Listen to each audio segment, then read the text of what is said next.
মই সেইকাৰণে আজিলৈকে ষ্টেজত গোৱা নাই আৰু এইবাৰ গাব লাগিব কাৰণ গানটোৰ পৰা মই চিনেমালৈ গুচি গ'লোঁ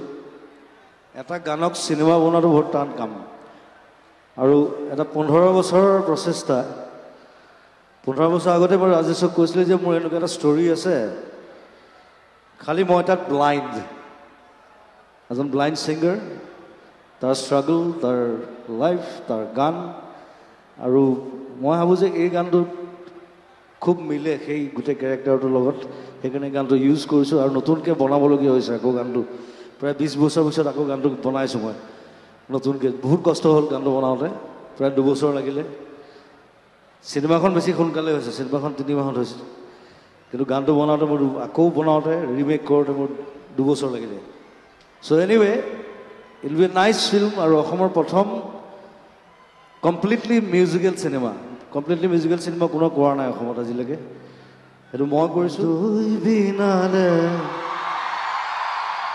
নিশাই বিনালে ৰাতিপুৱা বলে কিমান পৰ